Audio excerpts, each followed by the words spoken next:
Shalom, shalom. First and foremost, we'd like to give all praise, honor, and glory to Yahweh, Ba'ashem, Yahushua, Ba'ashem, Rakakadash. We'd like to give double honors to the apostles and elders of Great Millstone. We'd like to say shalom to the elect that teach his word and all true faith and sincerity. And once I hear again, you know, the prophesied of the destruction of America, because what you see right before you is that we represent the end of this world, man. You know, we come here to tell you that we at the end of this system, the end of this run, the end of the influence, being in the suggestion of the so-called white man. You know, and as these events unfold throughout the planet Earth, it's become more evident that's the case. You know, so matter of fact, we get on 2nd Ezra, the 9th chapter, starting first verse. 2nd Ezra chapter 9 and verse 1. He answered me then and said, measure thou the time diligently in itself, and when thou seest part of the signs past, which I have told you before. And that's how we measure the time. By the same, you know, how do we know that we're at the end of this world? By these events unfolding throughout the planet Earth. Matter of fact, somebody get that St. Luke 24 chapter. Matter of fact, it's like it on St. Luke 21. You started on St. Luke 21, you started like 7, we'll jump down like 25. I got you. This is St. Luke 21 and 7. Come on, yo. And they asked him, saying, Master, but when shall these things be? Yeah, meaning what? The end of this world, the end of this age. It's not the end of the world blowing up itself. No, the end of this generation, so to speak, concerning this time period. Which translates to this kingdom, this rulership, this empire that's about to come to an end. And what sign will there be when these things shall come to pass? See, and what sign shall there be when these things shall come to pass? Verse 25 says, and there shall be signs in the sun, and in the moon, and in the stars, and upon the earth. See, it says and. So meaning what? These things are going to take place simultaneously. This is not an every once in a while thing. You know, we just came out of a blue moon now. It's more chariot sightings. Yep, the BRICS nations. You know, you got the different signs in the heavens. You know, the different eclipses, the planetary alignments. As I mentioned, the chariot sightings. It says as well as on the earth as well. You know, signs on earth. This is the book of 2nd Ezra, the 6th chapter, the 20th verse. It says, and when the world that shall begin to vanish away shall be finished, then will I show these tokens. See? When it begin to vanish, that's what we see in the world passing away, the lust thereof. It's beginning to fade, it's weakening, it's languishing. Now the tokens are being made manifest. Yep, it says the books shall be opened before the firmament, and they shall see all together. And that's what you're saying. We're making sense of the scriptures because this is a time where it was going to make sense. As we mentioned, the arrows, right. Talking about the arrow, it makes sense now. What else could it be but the missiles, man? You know? The dogma and his veracity couldn't have made sense because of this. Oh, what Daniel, the book of Daniel says here, look to the time of the end. Because that's when it was meant to be read. And once it's read, we declare it. And Lord said, in your lifetime, that's when it was going to take place.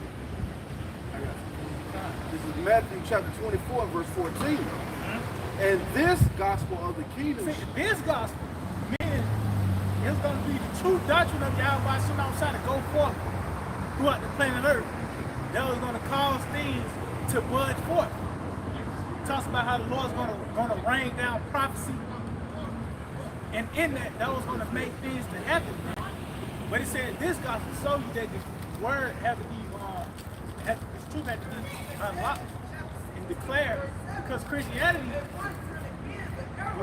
is well known. But Hamites into it, you got Moabites and shit preaching, JC. But that ain't dead shit. But more wickedness to come forth. But as you see, this gospel that's being preached, as the brother mentioned, the Quran, us declaring that now you sin. Yeah.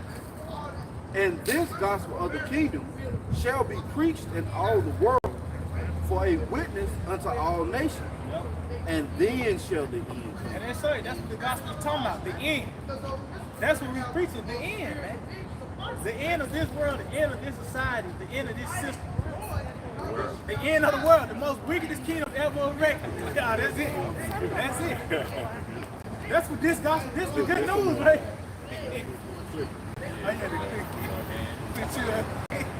And this is Exhibit 8. And the word. It said the end of Esau. That's what that is. The time when the Gentile men feel, you know, the end of that statue. That's the end of Esau, man. Yep, legs. You know, when it said this gospel, once it's preached and proclaimed throughout the earth, the Lord's using YouTube to, you know, to carry the bulk of it. And that was going to bring forth the end. Matter of fact, what's that? 2 Peter going to Noah, because Noah represented the end of that word. When you see, I think that's 2 Peter 2. I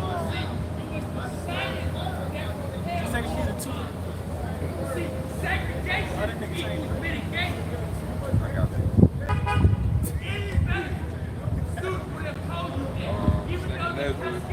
Second Peter 2.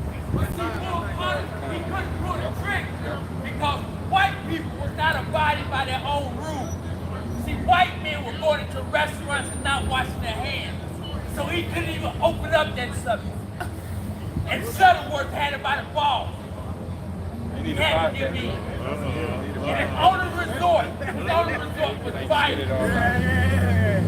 And Shuttleworth said, you bring all the violence you want, and we'll take it. Ooh, Lester Maddox, George Wallace, they couldn't say a word about the site. But they predicted COVID. He said, you know what, Reverend Martin Luther King, one day, 2 Peter 2 and 5.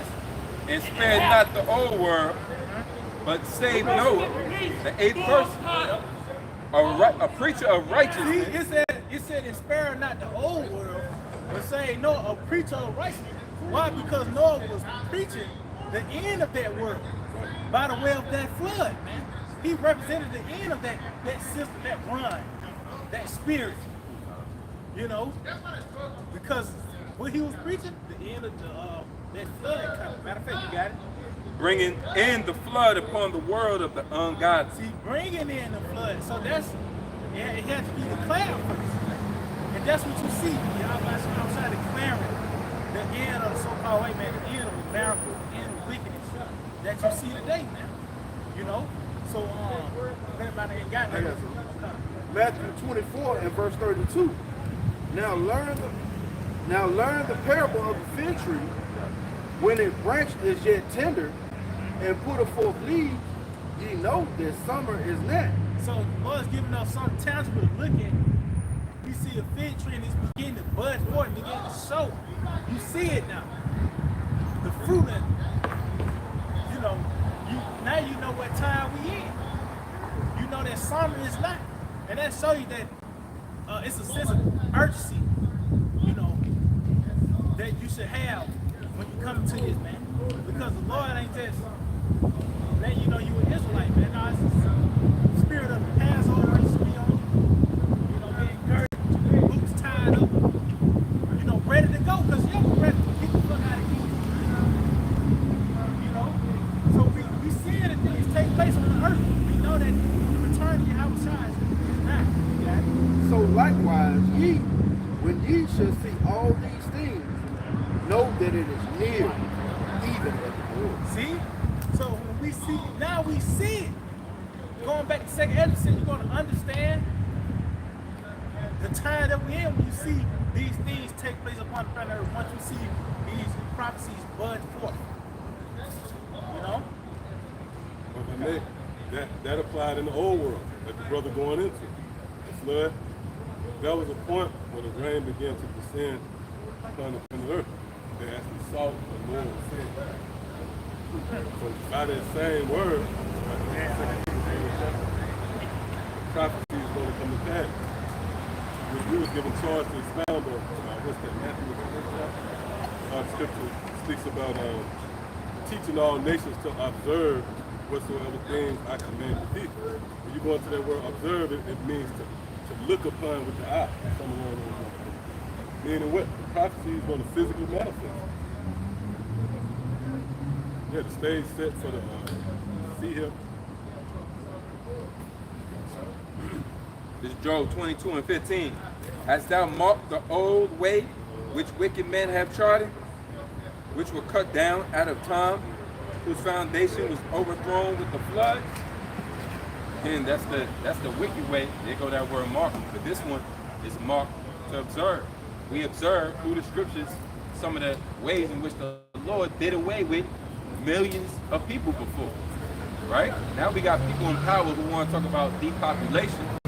And the Lord already had established a form of depopulation in the ancient world, which we marked. It says, hast thou marked the old way which wicked men have trodden? So what was their wickedness? Unbelief. Wickedness or unbelief is strong, man. You know, the scriptures say, you know, don't be with the incredulity of those that don't believe. Yeah, don't let that trouble you. Unbelief is what caused, you know, will basically allow all of these people to be destroyed. Unbelief in this realm will cause a lot of people to be destroyed. It says, hast thou marked the old way which wicked men have trodden, which were cut down out of time? Meaning, there's a time. The Lord has an appointment, right? The scriptures tell you about in Habakkuk, 2nd chapter. Yeah, the vision is there for an appointed time. So there's an appointment already for this vision, for this time to be cut off. It says, which were cut down out of time, whose foundation was overthrown with the flood. So you can't put that on any other. You gotta zero in and lock into Noah now. Noah in the flood, and how all them people got cut out of time because they had a spirit of unbelief on which is wicked to the Heavenly Father. He requires that you believe. Without faith, it's impossible to please the Heavenly Father. So we coming back to Him with faith, man. That's an actual commandment. Romans 3rd chapter. Go on faith. So once the report goes forth, it will behoove you to believe it. Because if not, it will cost you your life. The incredulity of them, let not the incredulity of them trouble thee. Why? Because they shall die in their unbelief. So believing on the report is a form of keeping the law. Got the Romans 3rd chapter. Yep, we're backing you up. Hebrews 11:6, what you quoted. But without faith, it is impossible to please Him. For he that cometh to the Most High must believe that He is, and that He is a rewarder of them that diligently seek Him. Right, and that's the climax of the story. Being delivered from the destruction, being kept, preserved from the sad peril. But that desire is initiated by knowing, first and foremost, that the Most High exists. That there's an orchestrator, if you will. And because even Christianity, as many as Bibles is in the church, like Bibles everywhere, yet they don't know that there's forces at work that control their very breath, coming and going of men. From the extreme of world disputes to something as subtle as two niggas in a fist fight. How about some outside control though? Hey, that's a heavy, you're on the level when you don't have to know all the deep, you're on the level when you know that, man. But that puts you on the level, man. To know that there's a power that controls every moving component part of life and existence. In Hebrews chapter 10 and verse 31. It is a fearful thing to fall into the hands of the living power.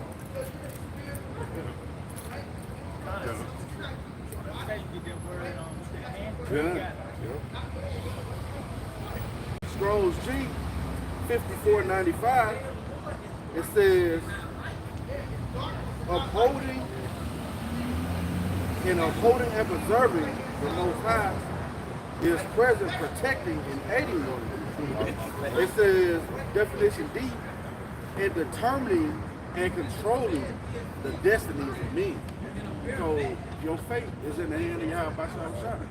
He seals your instruction while you sleep, man. There is no free will. Everybody's falling to their lap. So it's the Lord Yahweh Shah who fashions you to understand this truth and fashions you not to understand this truth, man. You know? Hey, prophecy itself lets you know ain't no free will. Yeah. The Lord declaring future events. So they show you that He the one that's lining everything up. You know?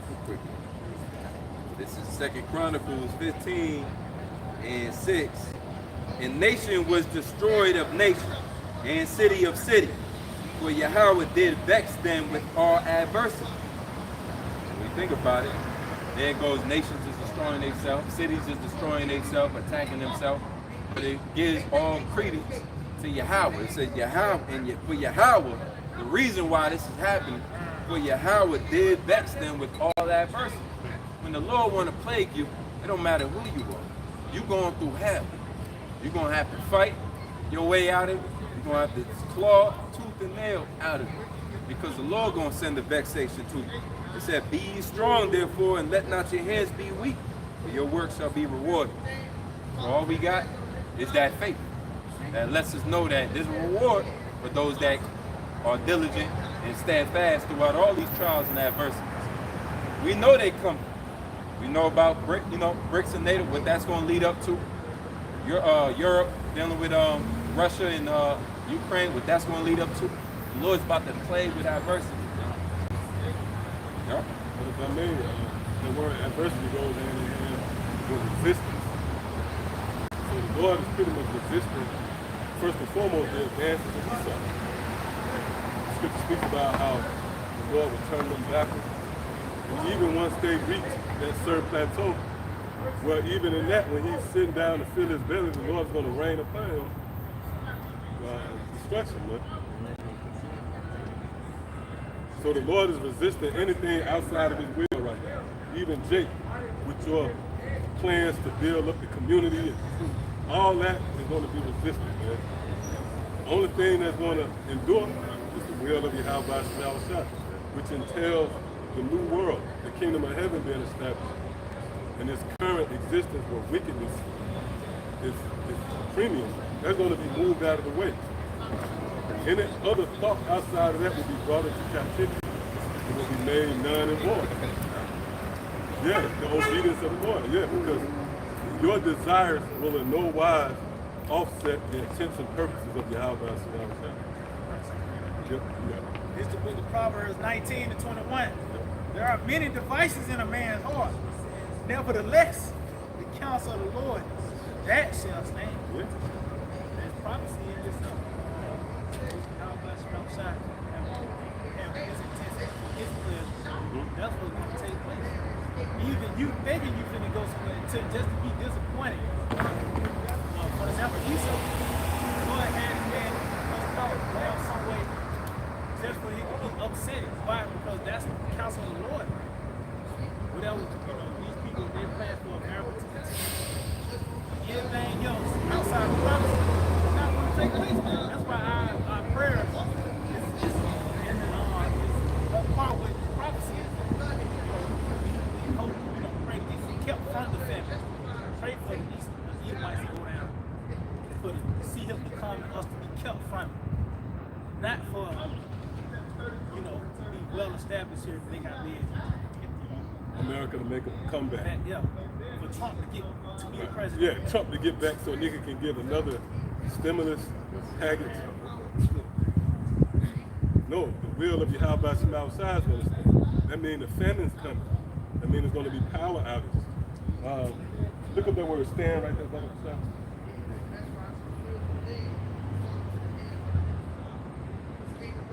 Oh yeah. You got precept? Yeah. This is Numbers chapter 23 and verse 19. The Most High is not a man that he should lie. Right, and that complements Romans the 3rd chapter as well. Let the Most High be true and every man a liar. Meaning what? Your vain opinions hold no weight in this council. Right? you might be adamant about saying America persists. And it could be driven by your love of your family, your loved ones, or some emotional attachment. And guess what? Again, that's not going to override prophecy. Imagine how many people didn't want the flood to come. The flood upset a lot of plans, yeah. Right, yeah. And well, you watch the movie Green Acres. I'm just playing off of that. In the movie Green Acres, they showed, Jake going dicing. There's nothing new under the sun. Green Pastures. Yeah, Green Green Pastures, Pass. 1937. Oh yeah. Right, yeah. The scripture even tell you they were rolling dice, Yep, that's a lot. casting lots, yeah. Even in the time of your house, nothing new under the sun, right? And because with the naked eye, one would perceive that the old world consisted of cavemen, bang your head, bang the woman over the head and plug into a cave, laid down with her. No, when you read, is that Matthew, the 26th chapter? Speaks about when Yahweh made mention of the flood and the parallels of the old world, just as in the days of Noah. We don't have to get it, but right, Matthew 24. Right, as in the days of Noah. He said they was eating, they was drinking, they was banqueting. Pretty much it was functioning as if it is now. Man.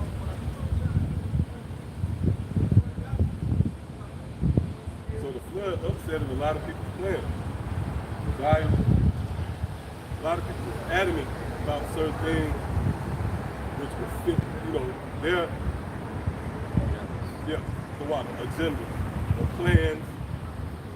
Guess what? The flood came and offset all of it. The Lord wasn't concerned about their thoughts or their reasons or their presentation. That's why the scripture says, let every man be a liar. Read that again. Oh, you got one. But Isaiah 30 said, prophesy not unto good things, prophesy deceits. Lies, because they don't want to hear America being on food. They don't want to hear anything concerning their disruption of life that they see. Real quick, that's why the scripture say, backing you up, that's why the scripture say the vision that you speak unto us is far off. Like you said. Because when you like the elder just spoke of earlier, the almighty famine, when you speak of the famine, one would say, hold up, how are you telling us there's gonna be a drought of food and water when I can turn my faucet on? I can go to the store and get bottled water. I can go to McDonald's and get a whatever special that they got, the Mac Grill, the Travis Scott burger, extra pickles, right? So it's no famine. So what they saying is the vision that you prophesying, what you saying before, that shit is afar off, man. It's not gonna happen in our lifetime. That's what they're saying. Well, really they saying it ain't close. It ain't close to this. It's like somebody saying Way off. Yeah. They ain't acknowledging that it's gonna happen in their life. That's it, bro. They saying that it's not gone. Distant future. Yeah. It's not considered. What would you Imminent. You can't grab hold of it. You can't wrap your mind around. It's not something that's there and accessible. Yeah, a plausible thing. It's a far off, man. That's outside of their reason. It's not urgent. Yeah. It's not an urgent message. It's a good message. It's a good message, bro. It's good. It's not y'all realistic. doing it good. It's not realistic. It's not realistic. Yeah. You know what they call that? That's a impediment in your learning process. They call it normalcy bias. And any bias is going to stop you from actually taking a good, clear look and examining for real what's going on. Normalcy bias means since everything's been going this way so far in my life, it's going to continue to go like this. That's what they say. Since the fall, that's why I definitely say that. Continue, they're right. We're where the promise on our company. That's the mindset of a 2/3 because what the elder saying, they don't have vision, they lack vision, man. Yep, right. Human nature, right? It gravitates to something that's normal. That's it, bro. If it's something that you don't really, human nature, right? And that's the flesh, pretty much. That's operating in the flesh. You see something that you're not familiar with, you shun it, you reject it. You don't welcome it, right? Because it's based upon, like the elder said, that normalcy bias. So what we're saying is pretty much out of this Out of this world, right? It's outside of the box. You know? It's out of the comprehension Right. of their mind. I can't. When somebody actually say, I can't see that. Yeah. I can't see that. I can't see that. I can't see That's that. the vision being far off. And the reason why they can't see it, they ain't got the spirit of Yahweh Shah. Right? It's a wall. It's a wall right there, man. You know, they can't see over it, under it, or around it. You know what I mean? It's blocked. There's no vision. There's no vision if people perish, man. So they have no vision, so they're gonna perish, man. You know, because the Most High have sent them a strong delusion, and that's compatible to that block, right? Like I said, they can't see over it, under it, or around it. But we got the spirit of Yahweh Shai that gives us the vision to see through that block.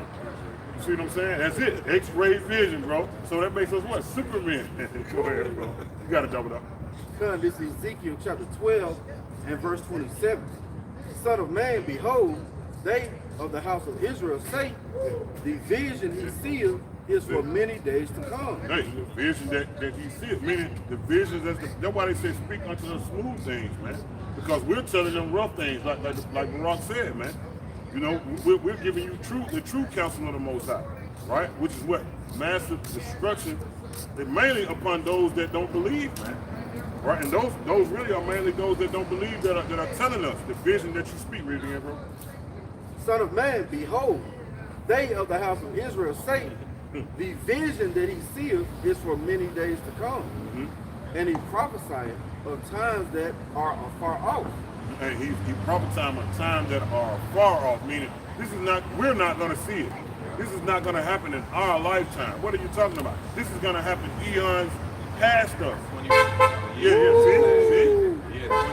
Yeah, no, 30, 18, yeah, 30, 32, 18. No. This is going to happen, you know what I'm saying? This is going to happen in our time frame, in our realm, man, in our time. All right? Go ahead, bro. Therefore say unto them, thus saith So the this Lord is the Most High telling us what we're supposed to say unto them when they give us this notion. Go ahead. Thus saith the Lord power, Yeah. Thus saith the Bible in this. Go ahead. there shall none of my words be prolonged anymore. But Right, from this point on. What's going on? Because back then, it was prolonged. Right. For an example, when you go, this is a big picture thing. When you go to, for an example, Deuteronomy 28 chapter, those curses was afar off. But now we're in a time that you ain't gonna have objective knowledge that this right, but it's gonna be this is a big picture thing. When you go back, for an example, when Moses brought down what Moses said when he brought down the commandments and the curses, he said you ain't gonna hear them. Yep, right? So they those prophecies that fell upon them, what's that first Ezra? The first two. They just go. First Ezra 1 and 24. As for the things that came to pass in his time, Right. The thing that came to pass in his time, go ahead. they were written in former They were times. written in former times. So when Jake, for an example, went over here in those ships, that was written years back. They was briefed on what was going to happen to them back with Noah. I mean, Salakia, with Moses. But they looked at it as being far off, man. But that's why the scriptures say, now in this lifetime, it would not be prolonged. It ain't going to be like it was when Moses told them that, then thousands of years later. No, in this lifetime, it's going to happen right now.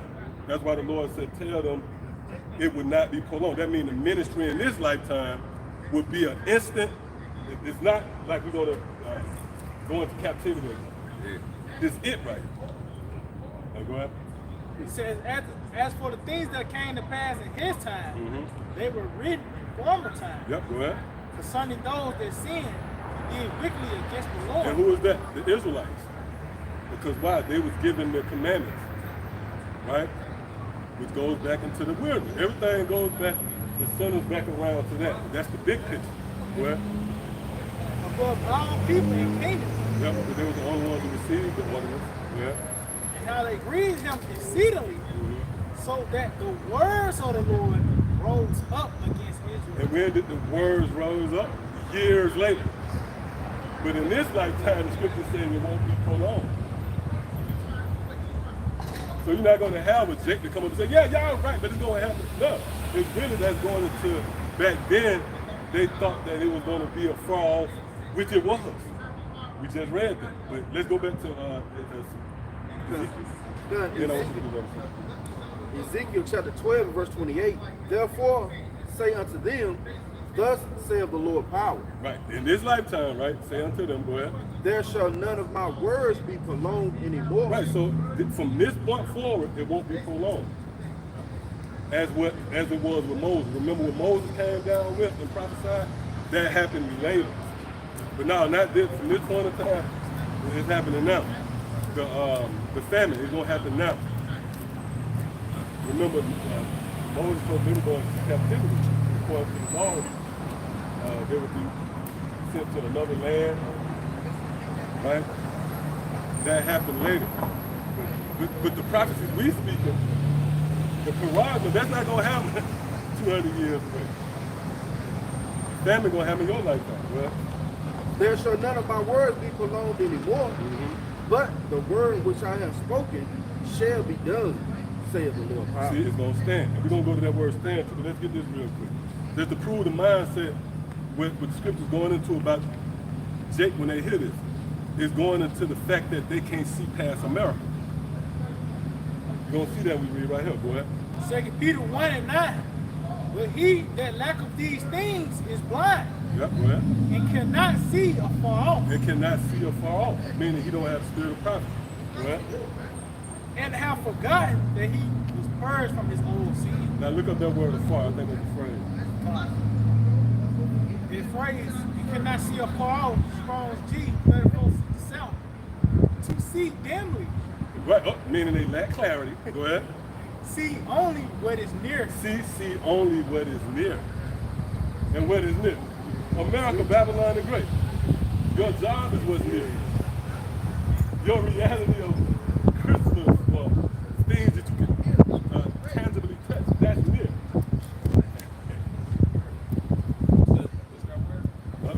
Far off, that definition far off. Right, and you see when that links back, it go all the way back into the prophecies even to this very moment. So when they say it's a far off, right, that means that they it's based upon what their reality centers around. They ain't used to seeing a society where it's a draconian overtone to it, where you're told to do, you can't, you know what I mean? See how they bugged out when the lockdown came. So imagine when we get into the extreme of no food, no power. That's something that they can't see because they can only see this. That's why the scripture says they not see it far off. Right, yeah, matter of fact, yeah, let's get that as well. You got something else over here? Now I want to look up that word. Stand, what you brought out. So yeah, we've been given the power, the ability to see into the future. This is what the people lack. And it's heavy. You can't convince someone to see what we see. This is spiritual, man. But that element of faith has to be in there. And that's why you can only believe what you really see. You know, somebody say, I got to see it to believe it. So what they see, this, that's why they can believe it. But the substance of faith is the things not seen. This is a powerful trance we in. This is not random, you just wake up to learn a couple of things. You're in a heavy trance when you really believe in the future so much to where you're willing to upset the natural order that you ain't going to Thanksgiving dinner no more. See that? That means you're in a heavy trance. You are truly in the spirit of Yahweh Shem Yahweh. That's what it means to walk in the light, meaning your existence revolves around the precepts, which is the prophecy. Quicken. Yeah, quicken, right. Quicken, made alive. You made alive. Yeah. Right, because those who die, who are dead, they in the grave. That's where they lies. So Americans, they talk about dead bodies should be in the grave. But dead bodies shouldn't be out here no more. It should be in the grave. So that's why the bodies here, they cool to be in here. Because it fits their existing. If you wake up alive, you come running after more. You don't want no parts in them. Right, yeah. Trying to figure where to live in. Right, yeah, you trying to go to the land of the living. I remember when they died, when they was in the grave, and they rose from the grave, and they went and presented themselves in the city. Yeah? So, hey, spiritually, that's what happened with us. Our grave was open, and we went and presented ourselves, right, into the city. Remember, Yahushua, even when he healed the blind man, it was set up, right? Yahushua said, don't say nothing, because it was the secret overtone to it. But the guy couldn't keep it a secret. He went and presented himself. Look, I can see. I can't not tell you I can't see now. Right? So when we woke up and got our eyes, we had to come out and present ourselves to the city. We can see the future. America gonna be destroyed, man. You see it so clear. Right, and we got another reason to, let's get that again. Another reason we can. We can see it that clear. Right, and that's clear. That's as clear as it gets. Right now. Yes, sir. We're going to get clear to this. Talk about the path of the just. I was just thinking. Yep, our eyes are becoming more and more, that light strengthens the eyes. Your eyes have power, but the darkness weakens it. The light complements your eyes. Once you turn the light on, it works in conjunction with one another. Light strengthens your eyes. So what you really couldn't see in the dark, that light strengthens. So the prophecy radiating and going forth strengthens our eyes. We see the future more and more clearly. Right, reveals. Right, it reveals. Yep. Revelation 3 and 18 says, "Thy counsel deeds abide me gold tried in the fire, that thou mayest be rich, and white raiment, that thou mayest be clothed, and that the shame of thy nakedness do not appear, and anoint thine eyes with eye salve, that thou mayest see." Can I say one thing? The other just presented, right? With your eyes being able to see. If somebody, and most people are like this, they can't see the words on that sign down there, they're gonna say, I can't see. They're not talking about if they can read right in front of them. Most people can't. Most people can see right in front of them, but when you can't see a distance, that's when they walk around and say, I can't see. So guess what? The distance is when you become 20/20. When your vision is clear, this is what you're looking at. When your vision is clear, you're going to see that MOTB coming from a mile away. You can see them with they CHRP programs, or naming this thing after CHRP. And you can see them with their digital. You can see them from around the corner, right? Or the X-ray vision through them little blocks that they try to put up. Or they want you to put their attention on Kardashian family and the latest album out, but you can see through that with his puppet masters putting these guys in places, man. Then you can see how the elites is really running things. You can see these men for who they are. And the Lord grants you the eyesight to be able to see it. Then you got the next step, which is when you see, you start to tell about it. The other said, make public. A lot of this is about proclaiming. Proclamation means to make it, say it loud. Cry up on the hilltops, the Lord said. Don't put your candle under a bush. You got to expose that light. Not everything's exposed. One thing about light, it exposes everything. Can I say too, the idea of occupying a watchtower, you see things way afar off, versus being at the bottom, right? You at the watchtower, you can see the troops forming before they even start coming. You start letting off that, you start telling everybody, you start letting off that going on, the trumpet. Why? Because you see the armies forming before they even come, because you can see way afar off, man. And that's being lifted up, right? Their staff being raised up from that dead state, that all falls under the banner of the high tower. Right? Said watchman. Yep, it's watchman. What gives that watchman that power is the ability to see from on top. What's that, Jeremiah, 1st chapter? have set thee above the nation. Bump into that secret. Can't hold it in. Say back in the 10th chapter, verse 27.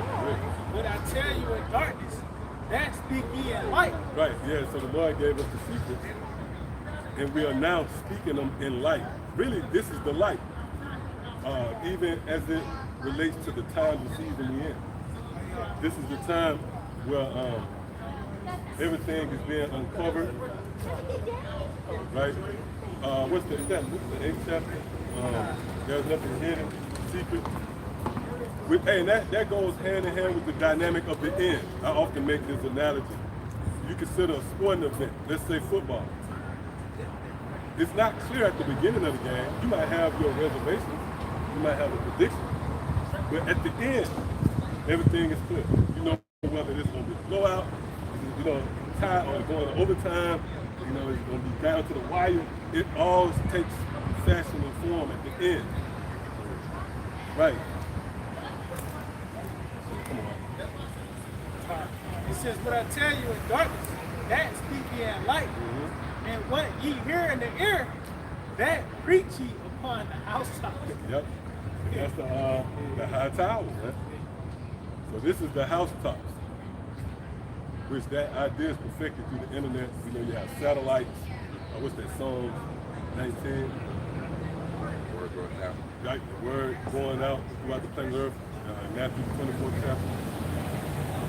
So on and so forth.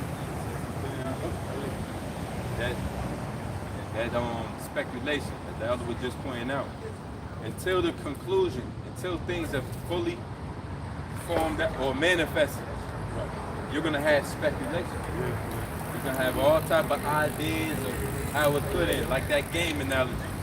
Before the game starts, everybody got their ideas on how it's gonna end. Yeah. Watch number 47. Watch him. He gonna. And he get carted off the field. You know what I mean? On the first play.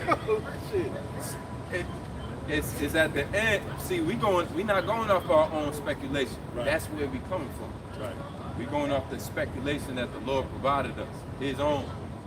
That's how Yahweh Shah kept it. I'm here to do the will of my Father. Right. Anyone that does the will of my Father is my mother and brother. So we are on par with the way in which the Lord has designed for this thing to play out. Right. Y'all can come with y'all speculations all you want. It's not going to help. Faithful witness. Oh, yeah. Faithful witness. Yeah, that's heaven, man. When we go into the scriptures, that's pretty much Yahweh Shah bag. So at that point, the authority that comes through our words is sanctioned by the authority himself. See, this is what cements, this is what has sealed the fate of the Babylonians. All of it for the 2/3. Hey, the 2/3 is getting harder and harder to stomach, right? It's sin and their performance, man. That's why we know the time to take the protocols in there as well. Because who's gonna feel the brunt of this? 2/3 of the nation of Israel. Oh, we were going into an article the other night, we was touching on power outages. And they said 2/3 of America. The article said 2/3 of America will be under the threat of losing power, man. You can't make this stuff up. So the Lord set his sights on the niggas. You're not going to escape in this lifetime. That's it. So Rock 3:24, for many are deceived by their own vain opinion. Yep, and that goes into your outlook on things. I remember years ago, the one guy thought he had to drop the mic moment. He came on the coming board, and he said, "There's not that many Muslims in the world." And I asked him, I said, "Have you ever considered warheads?" And the nigga went scurrying off, right? Because to one missile, there's multiple warheads, right? So that's an example of where someone's vain opinion is overthrown. Because it holds no weight. What makes it vain is not according to the word of the Heavenly Father, Yahweh Shah. Going back when you brought out that second Ezra, it says, "Let not the imagination, fear not the incredulity of them that trouble." roughly paraphrasing, don't let the incredulity of them trouble thee. Right? Meaning what? Things that they conjure up in their mind, man, in their imagination. Right. Like you just said, this is not, they don't have any concrete evidence of what they're thinking. This is their own vain opinion, man.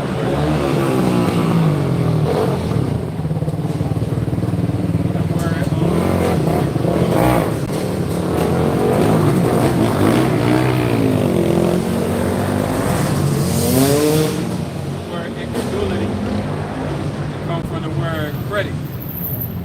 Credit means trust. Incredulity means distrust.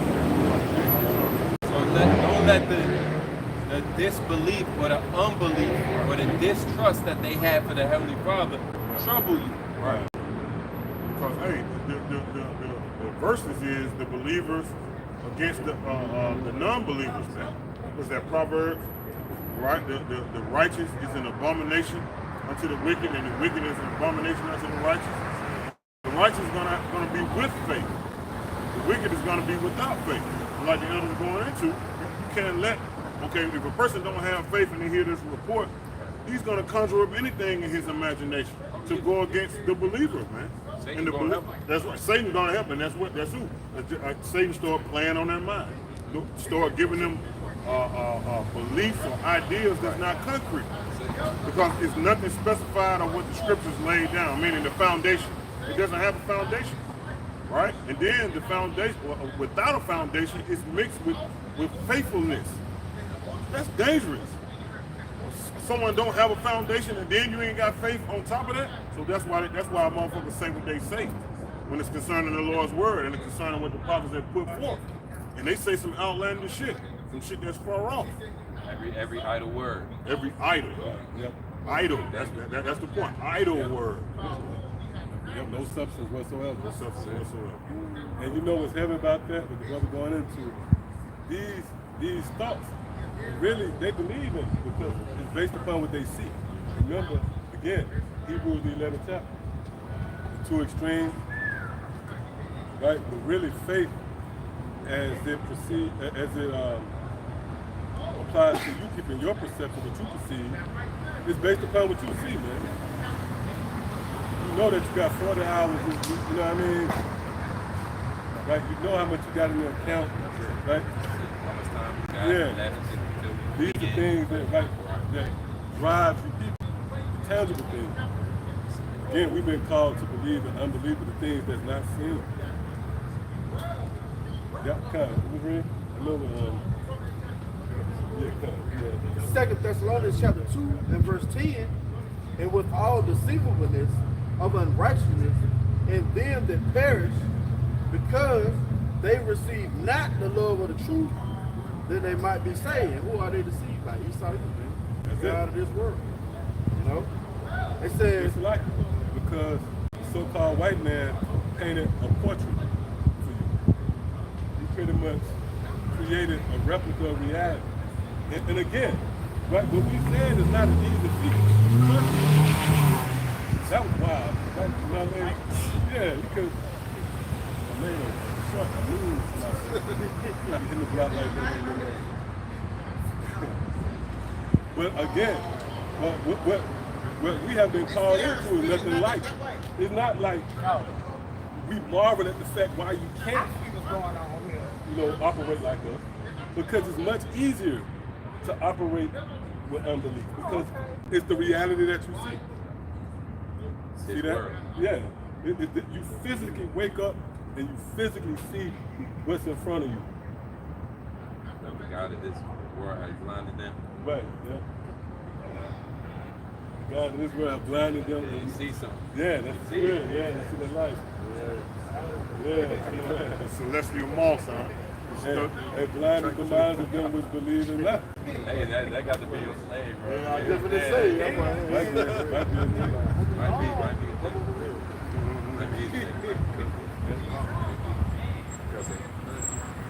Oh, but Salaki again, it says, blind the minds of them that believe not. Meaning what? Your belief or your unbelief, for that matter, is based upon Esau's reality. See, the God of this world blind the mind of them who believe not. See that? So your unbelief again centers around what the so-called white man presented and pitched on TV. That's one of his swords, if you will, or one of his weapons. One of his MO. One of the chains. Yup. Like a chain to keep you locked in the house. Chains is deception. Yeah. Deception, man. Come on, what you think this movie industry exists for? Fucking entertain you, man? Right. For real? All the music business. It sets up a false reality. These new rappers come out and they already got 100 million fucking followers and fans. Fuck out of here, man. That's a ploy to keep you in further the real.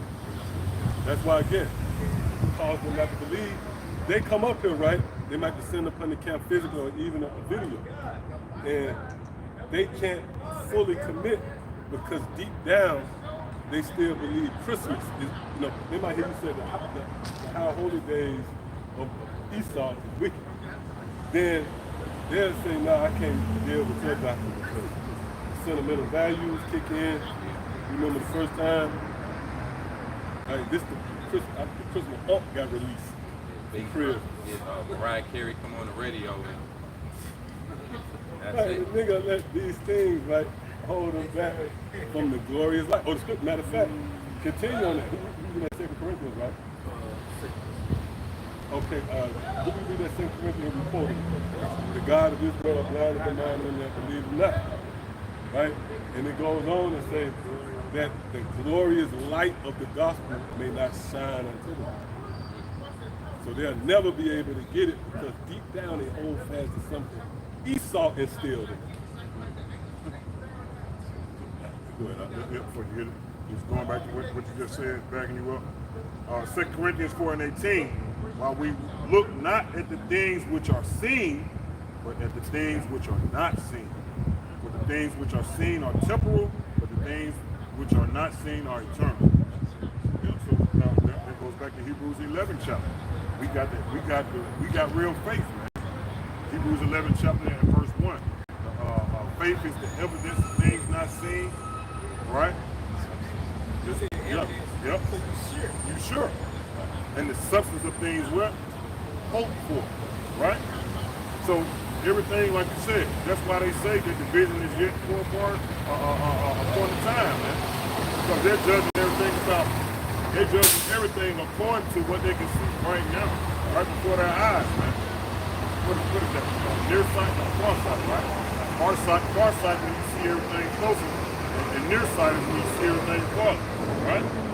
So they're farsighted. They see everything that's right in their grasp, right at hand's touch. But they can't see something that's really unthinkable, down the road, man. They blind. So that's true. That's blind. Yep. That's right. If you supposed to, real vision gonna have you see that's right true. here and right That's true, there. bro. That's true. That's real vision. See what I'm saying? You might have all family members around you right here in this circle, but down there there's a sniper. What you supposed to do if you can't see that sniper? You just gonna get hit. I got one to back him up real quick. This is quick. Galatians 5:1. Stand fast, therefore, in the liberty wherewith Yahushua hath made us free, and be not entangled again with the yoke of bondage. All these your ability to not see in the near future where this earth as you know it is going to be changed and destroyed, nations fighting, your ability not to see that is your bondage. That you are enslaved. And it's holding you back. That's it. You're right, because you in bond, and bond means to tie up. Right. So you can't even construct a better idea than what comes in your mind because you can't see. You still in chains and you trying to run the mile. Imagine you got a ball and chain in your ankle. You set up to run the 100-meter relay. You gotta first separate that chain off you. Chain gonna pull you right back. Entangled again. Yeah. And that chain gonna limit you. It only goes so far. If you try to exceed that limit, it's gonna violently pull your ass back. Point A.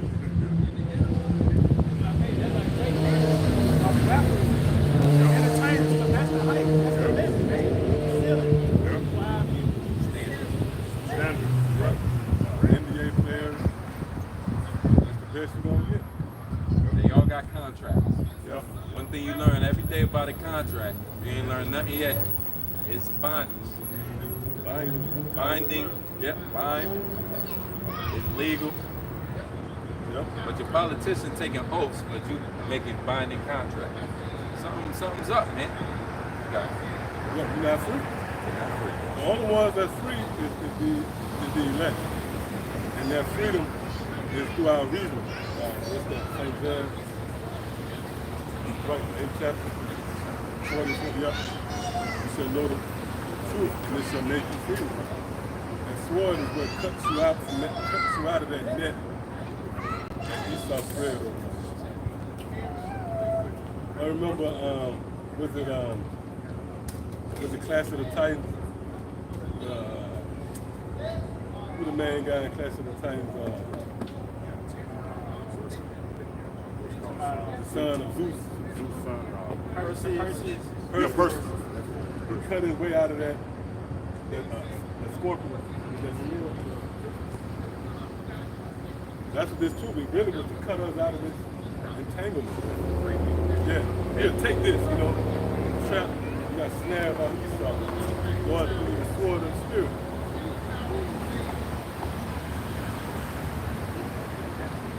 Okay? That's why the scripture says that you become entangled once again. To free you out of that, it's impossible. Seeing that you brought the Lord to an open shame. You know what's the best vivid illustration of that? Bringing the Lord to an open shame? Someone at a wedding who got stood up at a wedding. That's what it is. It's just a wedding. I mean, you know, right? Exactly. Your bride and whatever. And somebody standing the bride up, that's an open shame. Yahushua is the bridegroom. Right, that's the most shameful you can get. It was a parable that the Yahushua used about beckoning certain people to the marriage, calling certain people to the marriage, go out. And they was like the noble people of the earth at the time. But they didn't take it.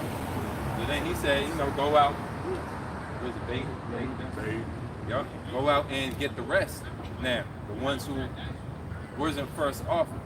You know, and it's a parable going into how the Lord called it the Israelite foreigners who were Gentiles, and basically skipped over some of the Jews in Jerusalem because they couldn't see the vision. So he went to those that could see the vision, those that would come to the marriage, bid them to the marriage now since they didn't want to come. You get passed over and skipped over real quick. Yeah. But they lack vision, man. You just said. He went to the ones that had vision. Right? He didn't, which the ones that lacked vision, they was compatible to those other grounds. And the ones who had vision, you know, they was compatible to the good ground. So like the elder saying, he skipped over those that didn't have vision and went to the ones that had vision. You know, those are the ones that was capable of housing the seed, putting forth that seed and making that seed grow into a huge tree that was going to be capable of being a lodge to others. You know, being food unto others. You know, in the form of teaching. That's the science behind the lamb, right? It's made for your disposal. Right? You can take the lamb, you can eat from that lamb. You can take the covering off the lamb and cover yourself with it. But you can also take the ram horns and blow it. Go teach yourself. So the Lord sent us out as sheep. We like a resource through the spirit of power of Yahweh Shalom so you can survive off of it.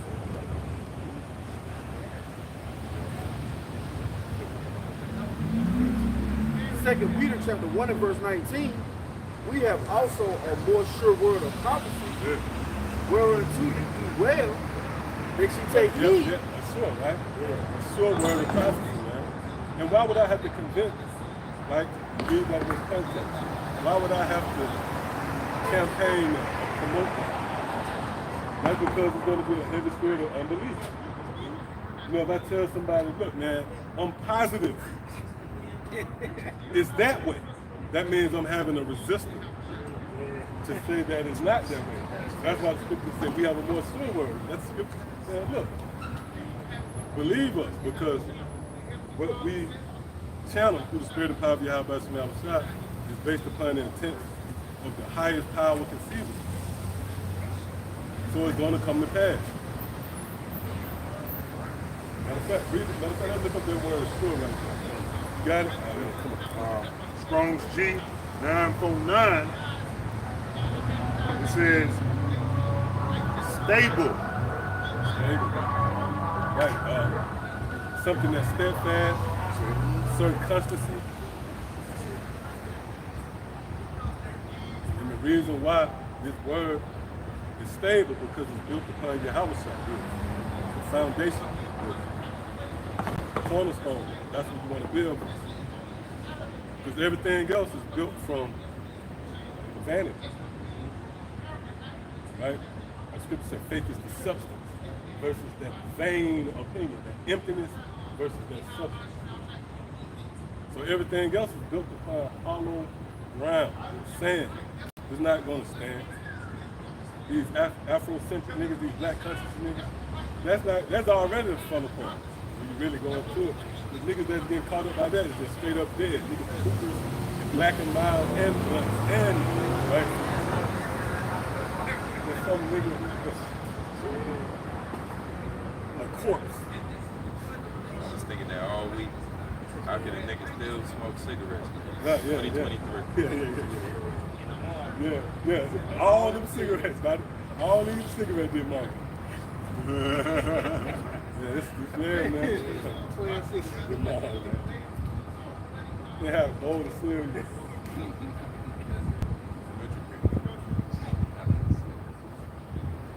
Like nigga will go get some onions and shit like that. Go ahead. It says fast, firm. Right. Yeah, fast. When you fasten something, that means it can't be totaled. That's why Yahweh Shah said one jot, you know. Like the smallest thing will be moved out of the place because everything is wet, fast, and sealed. That's heavy. Now, one thing don't be overlooked. God is thoroughly cleansing his dressing his floor. He's thoroughly searching out Esau. He's thoroughly bringing the order back to Israel. Yep, come on. It says fast, firm. Fast, real quick. Ecclesiastes 12 and 11. The words of the wise are as gold and as nails fastened by the masters of assemblies. Mm-hmm. By the masters of assemblies. The Lord set up the teachers. We building on them. So in that, these words are fastened. What's being built is a reality. The kingdom of heaven is, we build in the next reality through the word, and it's fastened. Right? Like I said, like that word gold, they go back to cattle. Gold is that stick. Get them going back on the right track. So that's what the words of the Lord become. They become like a, sharp stick, hitting you, making sure that you're staying in the right place. Placing everything in one. Everything. Matter of fact, real quick, go to Wisdom of Solomon. I want to say 8. Speak on that fashion, right? Something that's secure, man. It's not movable. You know, that's the sure word of prophecy, man. You can't move. You can't replace this with nothing. You can't say it's not true. You can't move it. It's secure, man. You know, it's Like the Quran was secure. Wishful thinking is not going to stop the Quran from being mandated. That's sure. sure. That's sure word of prophecy.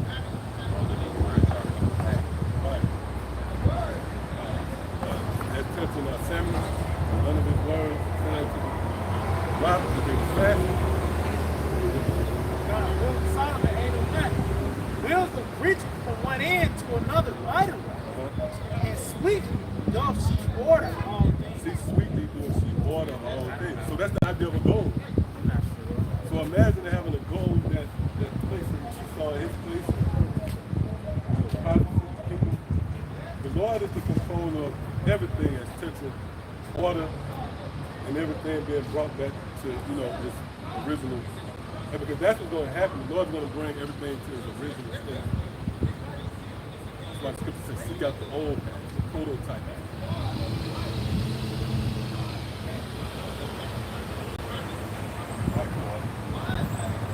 It says, we have also a more sure word of prophecy, whereas well, if you take heed, as unto a light that shines in a dark place, until the day done, and the day start arising in hearts. And light, again, that's what strengthens our eyes. Because even when you read Isaiah the 6th chapter, it speaks about them having eyes to see. They can see something, but they can't see the truth. Why? Because the light is not assisting. Matter of fact, let's go to that 2 Corinthians, the 4th chapter. The 3rd verse. We're going to go back. And see, the Lord is proving our case, man, because what we saw, what we foresaw with the spirit and power of Yahweh Shema is actually coming to pass. That's, you know, I said, oh, that looked like a CBS ahead. Right? I can conject. Like I said, that's a CBS, I'm pretty sure. But that's going to be a point where you're going to see the CBS, and that's going to go back to that credit, like you mentioned, that incredulity. Because Noah's, when it boiled down to it, Noah's words held no weight with the people. He didn't have credibility. So that, see what I'm saying? So that applies to now. Where the Lord is going to pretty much validate us by showing you people what we've been saying. Prophet isn't accepted in his own town. To take a certain type of individual who really believe on the report of the prophet. Right. But that separation is the gift. See, the Most High is a balanced power, man. He know who he want and who he don't want. The Most High also have undesirables, man. What, Daniel 12:2, many shall wake out of the dust, some unto everlasting. That's right. Shame and contempt, some to life. Roughly paraphrasing the scripture. So he gave a gauge, man. He gave some that perfect gift, Ephesians 2:8. Some he deprived of that gift. Therefore, if you don't have the gift, you can't believe the report. If you can't believe the report, you can't take cover. And it's going to bring forth destruction. But those that believe the report due to the gift being instilled into them, they what? Foresee the evil, man, and hide themselves in the truth. If I may, I'm sorry. I got a vision. Oh, yeah, Real quick. Psalm 19, verse 7. The law of the Lord is perfect, converting the soul. The testimony of the Lord is sure, making wise the simple. We're being made wise unto salvation. You know, why? Because we don't fast to the sure testimony of the outside. Sure was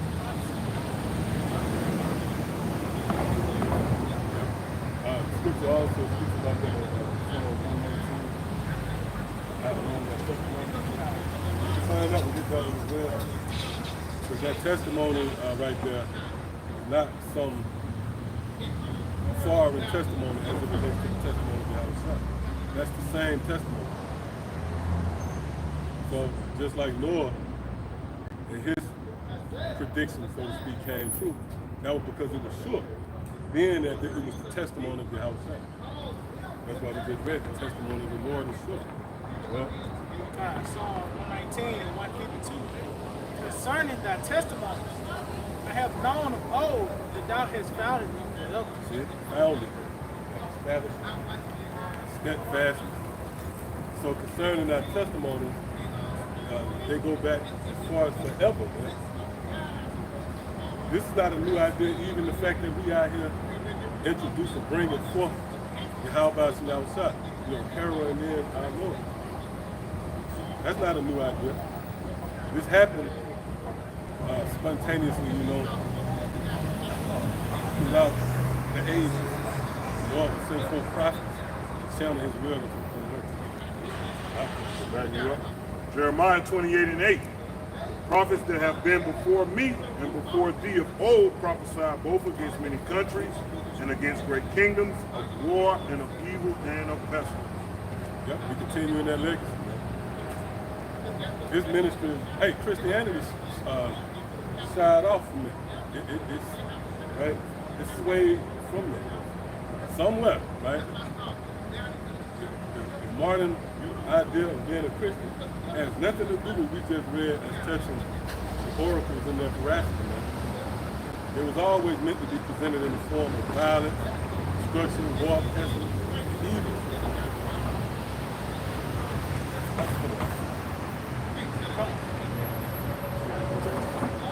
Over there. Look, we can go back there. 2 Peter 1 and 21, it says, for the prophecy came not in old time by the will of man. Spirit, see? So, yeah, Noah, right? Again, the prophecy didn't come based upon Israel. You know, his will, right? Or Noah just woke up pissed one day and went on a campaign to condemn the world. You know who answered the name where you said? Right there. We go down and reach to the right. Thank you. Right. Yep, right. For the prophecy came not in old time by the will of man, but holy men of the Most High spake as they were moved by the Holy Spirit. Right, so you have certain spirits who was appointed to life of expounding on the prophecy. The scripture said it was holy, and they were set apart from the people. But really when you're going through it, that separation was here. Their reasoning was different. Even Isaiah wasn't made the statement, I am of the people of unclean lips. Yeah, I have seen the King of glory come along those lines. I mean, he was right in the midst of everybody else. But he was set apart based upon the spirit. And that's the way you got it. Because again, we've been going into this. If you don't take long range, then that means you're not set apart. You're just one of these people. You can't see what we see. You're just one of these people. You're not holy at that. What makes us holy is the idea that we can hold fast to these weighty form of this weighty information. Right. You got to think about why they call it the good news. It's Right. new. But it's new, it's future news. That's why Isaiah 53 and 1 again. We do not believe the report. The report leads to the good news. Translated to the good news. And the coming of Yahushua, coming of a new kingdom. They can't see that. You know, they too far Esau, Edom's behind, man. I was just about to say that. The fall of Esau. First and foremost, the fall of Esau. That's far beyond their reason. They can't see that. Can't see it. The very money that you worship got Esau on it, his face on it. Your reality of making it, it comes with you sitting in front of the so-called white man at the appointment, filling out an application, right? Your reality, everything, you do a workout to try out for the so-called white man. You want to be an NBA. The so-called, you got to sign your contract, you want to be an entertainer, right? So your desires and dreams centered around this man's existence. Right? That's why this is strange. In conclusion, your destiny is whenever you can introduce to Esau. However good you can butter up to Esau ass, that's your future. Right. In a nutshell. This is the word sanctuary. The word sanctuary described means protection or a safe place. Protection or a safe place. It says especially for someone or something being chased or hunted. When you really completely analyze your life, you are chased and hunted here in this society. That goes hand on par with the scriptures. What it say about Esau being a cunning hunter? What it say about your existence here, that you won't, you're going out and you're coming in? It's basically vexed, or you have a fear of, how's that go? You got a fear of not knowing when you're going, it's going to be lights out for you. It's part of the law. I forget how they word it. Maybe around 2 days. It basically fear, not coming and going, but you should wish it was night, and when it's day, you should wish it was summer. And then scripture, that's what I'm thinking. The lights are hanging down. And another one say that Esau, he's not in trouble as other men. So letting you know, as long as you're gonna be in trouble. But the sanctuary go back to, right, a safe place, protection, especially, and we keep we keep bringing out that it plays out in your mind, right? It plays out with you being liberated with this information of a future world, of a world that's not here yet, right? As opposed to this present day captivity, we're going to be in the future rest. And the scripture tell you here in Psalm 73, and this is the song of Asaph, right? He also mentioned early in the song that he was envious at the foolish when he saw the prosperity of the wicked. But he finished out in 17, it says, until I went into the sanctuary of Yahweh, then I understood their end. We talking about an end. We talking about an end of Esau. Elder just mentioned, everything you do is surrounded by Edomite's approval. If you can get an Edomite approval, you just make it to the next level in this truth. Okay. But Asaph said, I was envious, but when I walked into the sanctuary of the Most High, Did you read that? Let's get there. Right. I think that's Psalm 73. Oh, that was you just read? I was reading from verse 15. I can get I can jump up. Matter of fact, yeah. You want the whole thing? You got it? Go ahead, Al.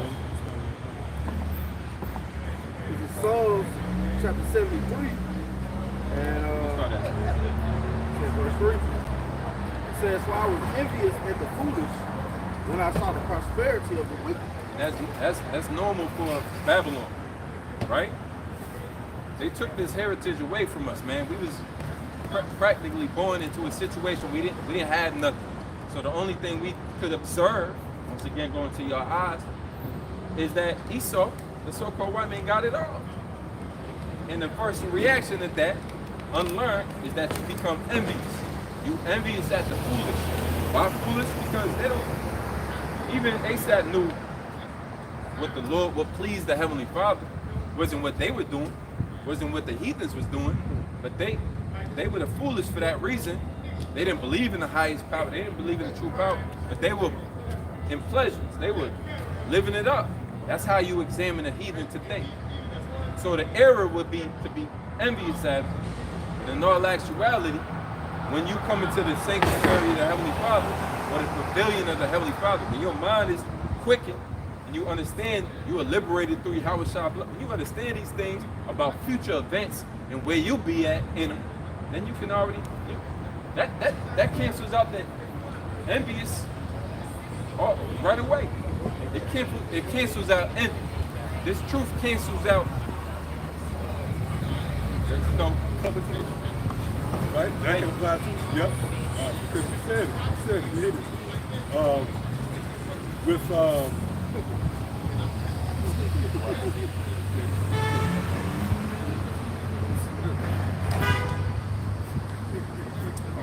big homie right here. Yeah, but going back again, like you said it. See, the validation is, you know, a summer house in the Hamptons, right? A late model car, whatever the so-called white man signed off on as being successful, right? Or whatever the so-called white man deemed as making $1 billion. Right, yeah. So now you find yourself envying these things when they hold no weight because it's temporary at best. So that's powerful in Psalms. Matter of fact, I think that's the 18th verse. When they jump down Go to 17. 17, yeah. Verse 17, it says, until I went into the sanctuary of the Most High, then understood I their end. Right. So that applies even to us. Right? We needed some type of validation from what this society deemed as standard. Until we came into this sanctuary. We needed a safe space. Hey, you know, that's a word that they use today, right? A safe space. Provide a safe space for a woman, and she'll love you forever. She'll be like, I feel so protected and safe. That's it. You know what I'm saying? You see what I'm saying? I ain't made it up. It's facts. You got your safety from them, man. But here it is, sanctuary. Sanctuary say protection or a safe place. So the Lord provides us a safe place, but we don't gotta be coveting this. Whatever. We ain't gotta covet. And the scriptures allude to real like peace of mind is when you don't covet at all. Be there content therewith. With the godliness and contentment is great gain. But yo, that daily bread. This too, as long as you can wake up, so like as long as you can wake up and still digest this, that's all we need. All right? you need. Yeah, that's all we need. Your wants, fuck your wants, man. Yeah. What's your needs? Your word, you got that. In Proverbs 23 and 17, let not thine heart envy sinners, but be thou in the fear of the Lord all the day long. Hey, that's another thing you develop. The perspective of understanding each nation got their time and rules. This Esau world. This nigga moment in time. Right? So why would we want to divide the spoils with the wicked? See? When we have something much greater. See that? Yeah, call Allah like how about you outside, man? Hey, that would go to that conference club, man. The motherfuckers stressed out because they running this rat race. Yeah, trying to keep up with Esau, and you chasing a ghost. You chasing literally death. You chasing a ghost.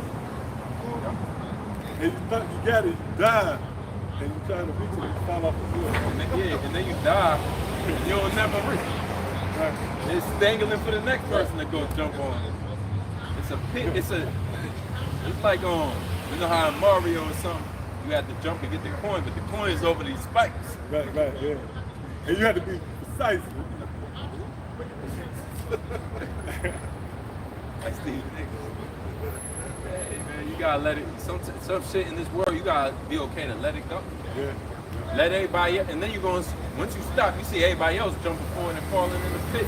Damn, falling on the shop. That could have been me. And you know what was heavy about that? It's like a house of mirrors. This place is like the lighting. The lighting, right? The setting and the lighting cause you to see something that's not there. Right? And then, right? You jump. Yeah. The lighting really is the information, the setting of the room. And you think you see, right? You see a graduation, like a diploma, you know? Hey, one of the things you see is Esau being more important than he actually is. Right, yeah. That's one of the mirages right there. You think Esau is like a god on earth for real. He's the basis of men. The basis of men, and the Lord gonna do away with him so-called.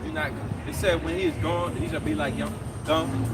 He made himself look in the certain light like he was a woman negative. It's a negative. It's a negative shit.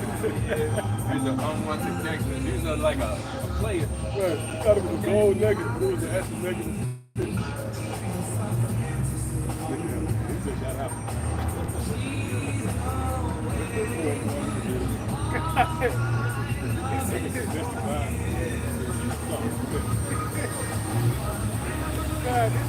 Proverbs chapter 23, verse 17. Let not thine heart envy sinners, but be thou in the fear of the Lord all day long. Right. For surely there is an end, and thine expectation shall not be cut off. Right. So our expectation will be met. What's our expectation? To be delivered, man.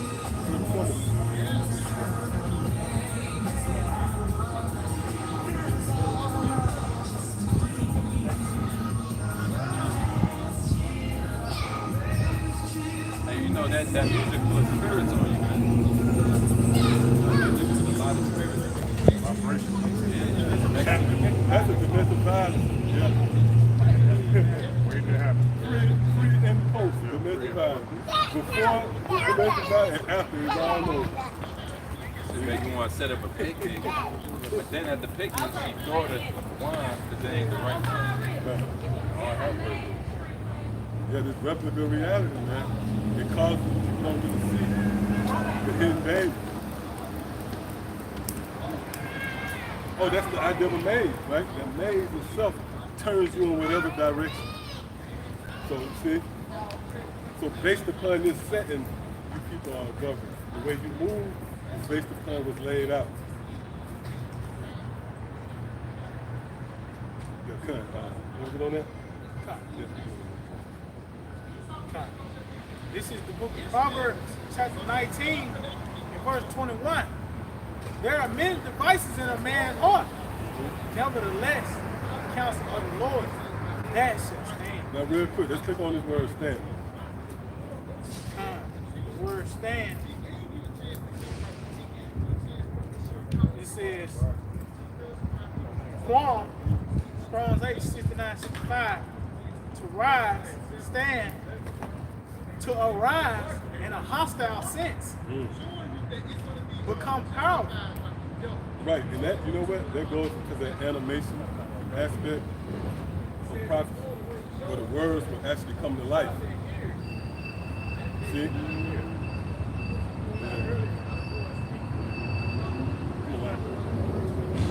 Come on the scene. Yeah, come on the scene, right? So the words of the Lord will come on the scene, meaning it will be in your sight. You're going to actually see the provision take shape. The man-made level. You're going to actually see the family. That's why, again,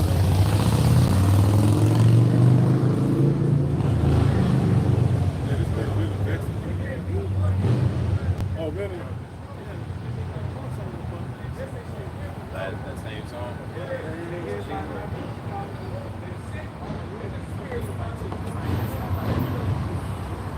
Well, I thought you said you think so. I said, now that's crazy. You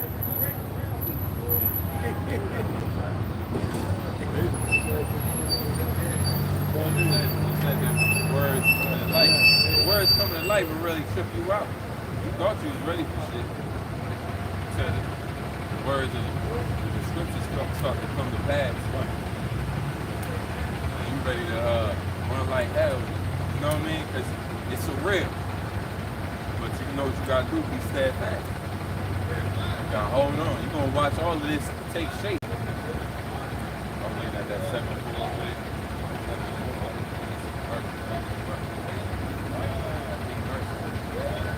The 7-4, that's the pre-mercy. That's what we fight for, man. Right? Going to turn with the Lord.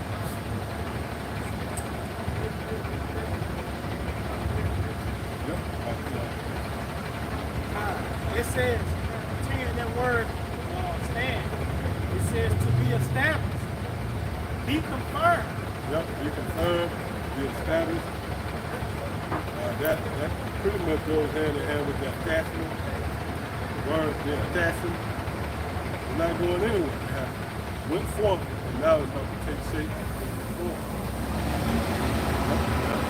To be fixed, valid, be proven, be fulfilled. Be fulfilled. That's what we at with. The word is reaching its full measure. And because you could go back ages to see what the Lord, look in the records what the Lord is going to deliver Israel, right? Case in point, Micah, the 4th chapter, where the Lord said we would go even to Babylon. This is where the main deliverance is going to happen. Right here in Babylon. And it says from there, that's likely we would go into the field and even to Babylon, and from Babylon, we would be delivered, we would be saved, man. So that's the fulfillment, right? Read that part again. It says to be proven, be fulfilled. See, be fulfilled.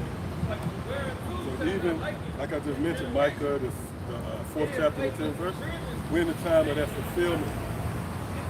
Where that promise, that oath sworn to our fathers, will be perfected. So, hey, like the elder said, everything takes shape and fashion, right? Let's say like a cat. You have a bobcat bagged up. It is a maturation before you go into the attack mode, right? It takes a certain form, you know, and then he raised up and he hissed before ultimately pouncing on him, right? Right, that's the maturation, that's the form, judgment taking shape. So yeah, we're in the midst of it.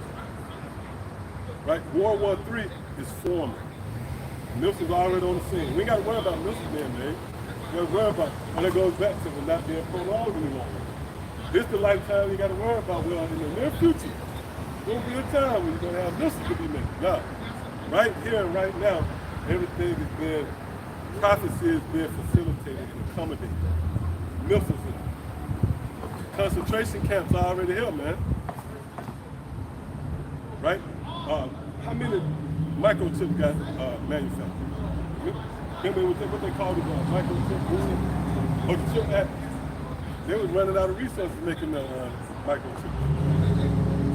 It's enough for them. Right?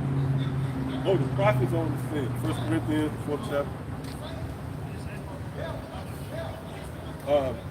The access to information at your fingertips, the technology to forward the word. Come on, man. This is it. Yeah, it's not going to go any further than these moments. And how was Shaq coming back in the house? Hey, wrap your mind around that, man. How was Shaq coming back in all this splendor in this lifetime? That's the day you're going to wake up to your Howard Shaq. No way, just put that off. Was there any more of them? This is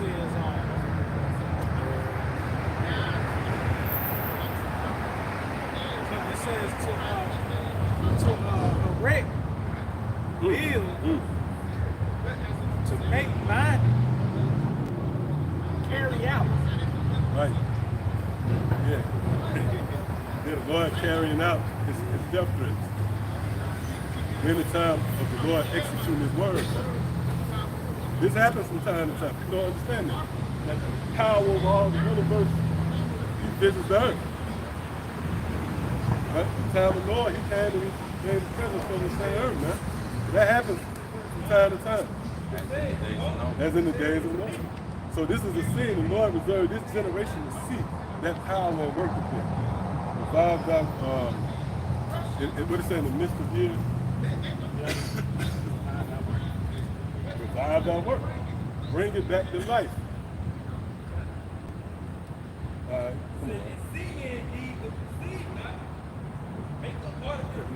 Second Ezra chapter 9 and verse 1. He answered me then. Oh, wow. Oh, well, the brother just there's a picture of Noah. It says a picture of Noah. The picture of Noah on the wall, man. Right? That's good. Hey, call on y'all about some. And we expect to see miracles. And there's a lot of things that happen in the spirit lately too. We don't talk like it. It's like, damn. You know, scripture say, whither shall I go from thy spirit? Whither shall I flee from thy presence? So our instincts is being heightened in this walk, man. The Lord, we see the Lord working, man. Heavy. That's why we back out here, man. Through the spirit of power, how about you outside? I will show you my faith by my work. So this is an indicator of us believing in the report. The fact that we back out, Lord willing, during the week, we'll be uploading videos more. Then next Saturday, we back out here again. That's us showing our faith by those works. Good. Second Ezra 9 and 1. He answered me then and said, measure thou the time diligently in itself, and when thou seest part of the signs past, which I have told you before, which are the prophecies, man. You want to actually see these things come to pass. Right. It's going to be self-evident. So much so to prepare you to speak. And warn. It says, then shalt thou understand that it is the very same time wherein the highest will begin to visit the world which he made. Obviously, through hurricanes, tornadoes, wildfire, you know. Also, you know, the Lord sending those chariots, you know, scouting out everything. That's the ancient prophets going where they go. That's the Lord giving them working the world. I'm saying that the world is a certain age too. You know, the earth is close. That age of evil, talking about how the days of the salt. Yep, Jeremiah 29. Upon a time It's all right. See, it's that mountain. The Lord do it. I should say it to this mountain. That's the build up to now, man. The scriptures gave us illustration of this takedown in the form of a great prince taking down this 7-headed, 5-breathing dragon. So that shows you that's the end, that's the climax of the movie. That's touching the nation, right? We all know that there's a vast future for Israel. Jacob is the beginning. But this thing's going to be top. The nations having dominion over the planet Earth. It caps off with the so-called white man. After this nigga reign of terror, no more. Therefore, when there should be seen earthquakes and uproars of the people in the Oh, world, they just had an earthquake out, was it California? And it's been tremblers out here too. There's a fault line that runs through Alabama, Birmingham. From time to time, you'll feel those trembles. What? then shalt thou well understand that the Most High spake of those things from the days that were See, before you thee. saw everything revolves around prophecy. There's a point where you're going to well understand. And that clarity is going to be due to the unfolding of the prophecies playing out hand in hand with time itself. So as time progresses, the prophecies will spring forth, and you're going to say, oh, there's a vineyard. Simple as that. We see the seasons change based upon prophecies springing forth. Well, even from the beginning. Yep. For like all that is made in the world hath a beginning and an end, and the end is manifest. Read that point. Oh, did you make a point? Hear that word manifest, being made clear to the eye or mind. You know? As a matter of fact, let's look it up. And because the reason why I wanted to look it up is we looked up that phrase for sin not far off, and one of the definitions was dimly. So what contributes to your lack of understanding is you don't have the clarity. You don't have the lenses adjusted. You still look at the so-called white man as your avenger, as your helper, your provider. Really, he's your enemy. Oh, I saw one of the brothers, they put a post up where they went into this long line of offenses of Esau for them. I don't think they mentioned maybe the Tuskegee thing, the treacherous acts of slavery. For an example, remember they threw the guy in the scalding. That was a practice. They'll throw your ass into a scalding, boiling pot of water, skin your ass alive. We also found out too where they'll throw the kids, not only the gators, right, but also the hogs. See that? So you have, matter of fact, the brother, he went into the list and he said, so this the same man that cares about your health? Right? So this the same guy that cares how, and it makes sense. This government strategically signed legislation to keep your ass in the hood. And there's certain communities out here where it's just complete, just an open soul of disdain for justice. Where they hit you with drug lottery. There's certain neighborhoods where they got drug lottery. But guess what? Your address there, like certain projects, with drug lottery in a certain area, but you live there, so if you might have to go out and get some air or whatever, you could potentially go down for drug lottery. But see, Jake look at that same man as the one that's going to assure them having a better future. All these hundreds of years, beat your ass down. You want to make sure you good. But hey, that goes with not having your lenses adjusted. The word manifest, Google definition, it reads clear or obvious to the mind or eye. It's like clear, obvious to the eye or mind. I'm reading the example sentence. It says the systems manifest failings. Yeah, so they can't see the system. It's called the fall of the system. They have a dim outlook on things. You see Jason coming, but you seeing him dim, so he look like somebody coming to serve. Hey, coming to serve to a place. And he's coming to cut your head off. That's what the 2/3 of Israel have been diagnosed with. Blindness. Say, blindness. How does that play out in this lifetime? You're not able to see. The lines have been blurred. Man.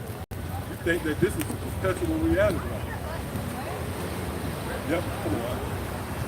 It says, for like all that is made in the world have a beginning and an end, and the end is manifest. Even so the times also of the highest have plain beginnings and wonders.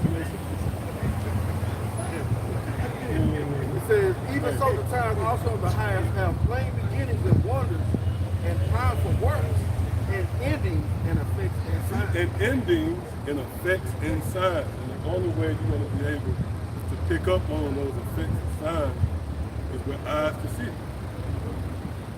And what develops those eyes? The testimony of Yahushua. Again, this is the light that strengthens our eyes.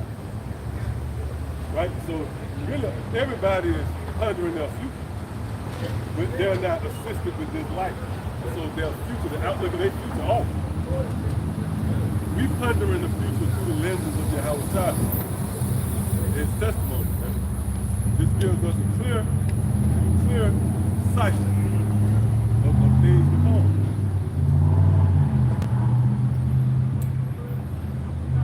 Yeah, come on. Understand something else? Yeah, I got it. Oh, you're good. St. John 8:12, then spake Yahushua again unto them, saying, I am the light of the world. He that followeth me shall not walk in darkness. Right. How does that translate to now? This testimony. That's the light. We have been enlightened through a particular form of teaching. That's why the scripture says, he will follow me. That translates to subscribing to this information. What? But shall have the light of life. Right. Light. Light. Because why? You're able to hide yourself. That's been the theme, right? We've been mentioning Proverbs 10:23. Who the man forsaketh the evil and hideth himself. So this light breeds life. And although, let's say you have a brother to be killed in the truth, die in the faith. We have had that. These men who was laboring, who died in this thing. The scripture said we're not going to prevent them who are already died. Meaning their reward is established as well. They crowned it right there.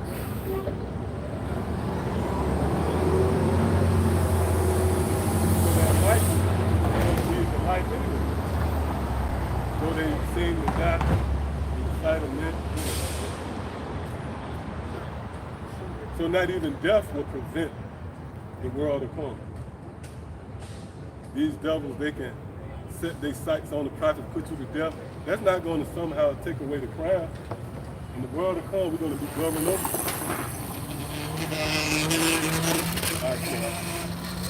Back in 2nd Ezra chapter. Psalm 145, verse 4. One generation shall praise thy works to another, and shall declare thy mighty acts. That's what you said. Mighty acts of Yahweh. Speaking of the acts of old, it let you know the report checked out. It let you know at this time that it's not going to be. It's going to be the same results. We saying in the name of Yahweh, this place is going to be overthrown. We seeing that process take place, man. And Lord had the men of old to come in this time. Talks about the book of 2nd Ezra, first chapter. The Lord have set forth leaders, which are the prophets, man. Yeah, the scripture said we be witnesses as well. Right? You shall be witnesses unto me Because none of us can physically say, yeah, man, I remember when I was shot, no eyewitnesses based upon his testimony. So there's ancient spirits that were brought to this modern world and given charge to proclaim the kingdom of heaven. Come on. I will speak of the glorious honor of thy majesty and of thy wondrous works. And men shall speak of the might of thy terrible acts, and I will declare thy greatness. The certain with the wondrous works of the Lord is the terrible acts. The Lord is known for his terrible judgments. You know, when you see the word works, you might think of creation on it. But that's a part of it. What's the Lord known for? These scenarios. Egypt, that was a scenario that the Lord held. That was a work that we had by Hashem Shah. You know, use the locust, that's part of creation. They were part of that scenario, to show forth his power. And now we declare it terrible as the Lord was doing this time, this great famine. Ultimately results in the destruction of America and God and overthrow of Esau. Can I say slave trade was a work? That was one of the wondrous works of the Lord. When devils came and rounded you up from the interior of West Africa. As graphic as that was, you ain't got the stomach to see that. That was a wondrous work of the Lord. World War III, that's going to be a wondrous work of the Lord. The Quran, when they set up the Temple Station. And you old niggas out there who was coming up against the old niggas who lean towards the because you out there, everybody heard about the Quran, all right? You know what you were doing? You was down there. You were behind the scenes. Guess what? You're going to be visited by that very...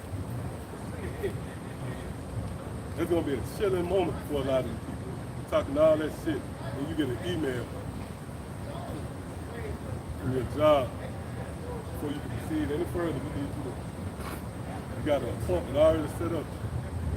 Now they're going to have that shit convenient. Just go to CBS, man. And fuck all that. Go to CBS and run the codes that we send. Yeah, and they're gonna have a package there, activate the shit, or whatever, man. That's gonna be a wonderful work of the Lord. Second Ezra 9 and 7, and every one that shall be saved and shall be able to escape by his works and by faith whereby you have believed. See, keep going back to that belief. This is what's going to preserve us, man. Belief. Hey, because to believe in the doctrine, it doesn't start or stop that. It creates you believing and trusting in the outside. Right? Remember, the great example of that? The three holy children. And then within the front, it says, look, we're not too careful. That's what we're going to say to you. Just know this. If you do cast us in the furnace, our power is able to deliver. See that? So that's what you develop when you come into this. The unwavering, unmovable faith in the Holy Spirit. Well, chapter 2 and 10, and the generations of old. Yeah. You see, did ever any trust in the Lord and was confounded? That's bad, man. We just brought up an example of that. Oh, Daniel. Daniel was on the level, man. He believed in Yahweh Shai. He was beloved. He didn't come out of there surprised, like, I can't explain what happened. But for some reason, the lion didn't know. He was praying to Yahweh Shai, man. And Yahweh Shai, which is the hand of the Lord, shaped and formed a scenario which went into the records of the wondrous work. God, it says, or did any abide in the spirit and was forsaken? Or whom did he inspire? Right, now what's that spirit that you abide in? It's information. So when you abide in it, the Lord is not going to forsake you. Remember Yahweh Shai said, he who abide in me, I in him. So throughout the duration of this thing, we're called to believe to the end, scripture say, hope unto the end. All right, come on. Proverbs 14 and 26. In the fear of the Lord is strong confidence, and his children shall have a place to rest. Come on, man. Now, big picture, what's that going into? Let's talk about this lifetime. We are those children, man. What is it? Of those fathers. Who the Lord promised to be with always, even up to the end of the world. So again, the scripture in its totality is to build up and down. All right, come on. Yep. Backing up, Hebrews 10 and 35. It says, cast not away therefore your confidence, which have great recompense of reward. If I may too, I think that their confidence, notice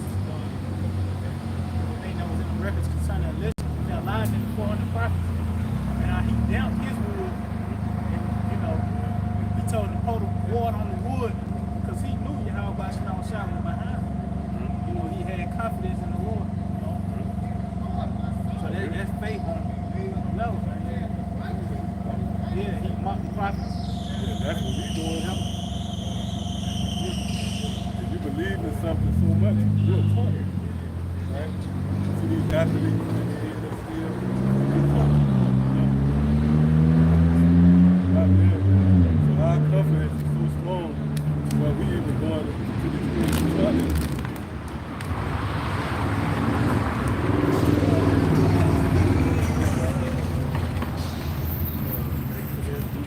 Second Ezra 9 and 8, it says, shall be preserved from the said barrel, and shall see my salvation in my land and within my borders. For I have sanctified them for me from the beginning. Right, hey, predestination. That's an element that we can't overlook. Hey, that contributes to the fear too. Because when you are being picked, then it's out of your hand. You see someone, they might go to an audition, they might go to trial. And it's a moment, but they on pins and needles. Because they know that their fate is in the hands of someone else. Someone else has the final say, right? The decision of the matter. The verdict. So this thing about predestination, man, God already knows who he was going to deliver, who he was going to keep, who he was going to preserve. Come on, Like you said, going back to predestination, that brings about fear of Yahweh B'Shem Yahweh Shah. What is that? Proverbs 20 and 24. Man's goings are of the Lord. How can a man then understand his own way? Right? So the Most High gave the blueprint to Yahweh Shah, right? Just like a movie. You know what I'm saying? Like a movie director give his idea to a cast writer, right? So your role in this movie was already cast before the script was even written, man. Right? The Most High already knew what role he wanted you to play before everything was even, with lights, camera, action. Right? So that's why we want to what it is give diligence. Quote it real quick. Call it the water. Right. So we got an idea of the end and where we want to be at the end, and then the action that's been told unto us how to assure that end that we're looking for is doing the work, man. So we want to make sure our destination in this thing of ours, man. But at the end of the day, the Most High is a power that should be feared because he controls your destination in this thing, man. You just a prisoner of hope. Just a prisoner of hope. You just been woken up to the fact that you could possibly be able to do that. Beautiful. Now you're hoping that you cast into that light. But the one comfort is what? Like you mentioned earlier, that daily bread. Even guys in the truth. I ain't gonna say the truth. Guys in the self-proclaimed teachers. Going to confess, have truth, understand the Bible. They'll translate that daily bread into just having something to eat every day. Now you can apply that, but hold up, what about, because the Lord, when he feeds us, that's a blessing. What about the fasting days? The days when you're required to fast. So that daily bread, daily, is you being able to maintain, hold down this bread Right. without, without regurgitating that morsel. You can speak about that. Lamb. Right, Throw yeah. that lamb up. That goes also into your house out behind you. Because he's the bread of life. So you have to be able to digest that daily bread, which is every day you have to be able to deal with your house out. I'm gonna just say it like that. Good days, Yeah, bad you're a days. wife, you got this austere guy. You gotta wake up every day and figure out how to deal with it. I mean, you gotta be able to deal with the Lord, man. Daily, all right? And you're blessed if you're able to wake up day in and day out with the house out. Hey, 'cause every day ain't gonna be the same. Right. You know, days the sun gonna shine bright. Some days it's gonna rain all fucking day. And that's equivalent to what the other was just saying. With this austere guy, he may wake up on the right side of the bed, he may wake up on the wrong side of the bed, but regardless of what side of the bed he wake up on, right, you're gonna have to be able to deal with it, man. You know, and if you within those cloudy days or the day you wake up on the wrong side of the bed, so to speak, you're gonna have to muster up the strength if you can to say, call all y'all by some y'all shot, man. That's your power source. That's your power source. Yeah. And because you get certain hurts. Yeah, you get certain hurts off the name of your husband.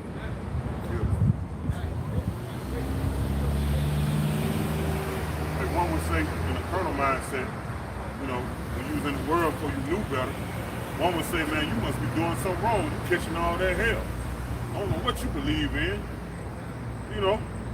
But coming into this truth, when you catch hell, man, you learn that what is Hebrews 12th chapter. He dealeth with you as he dealeth with sons, man. You know,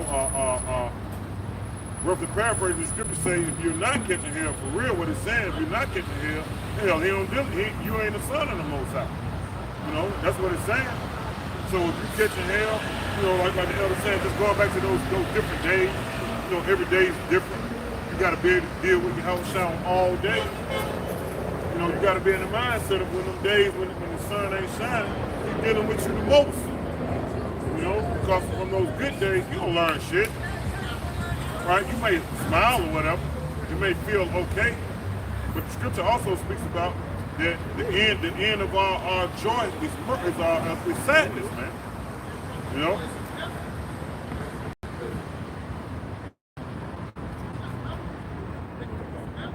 Come. 2nd Ezra chapter 9 and verse 9. Then shall they be in pitiful case, which now have abused my ways, and they that have cast them away despitefully shall dwell in torments. Right, yeah, the cast away words of the Lord despitefully, that offense lies at the foot of you 2/3. Because the Lord extended that peace offer and you rejected it. But you didn't just reject it, like diplomatically, so to speak. You did it despitefully because there was another one reference again. Remember when Yahweh said, one can't have two masters. You either hear love for one, despise the other. So let's say like you got something really interesting. Like you got a fucking broad you can't get your mind on. But then somebody else got something else for you to do. You're gonna hate that other outlet based upon the love you got for that broad or whatever thing you got your mind on. Fuck man, I got the angels are gonna, right? The love for that one thing is gonna mean hate for the other. Because that's keeping you from this. Hey,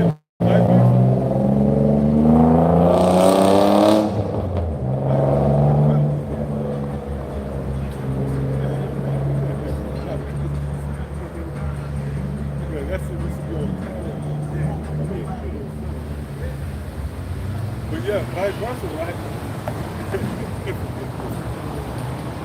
But on the flip side, we love the doctrine of how it's shot so much to where we hate everything that keeps us from it. See?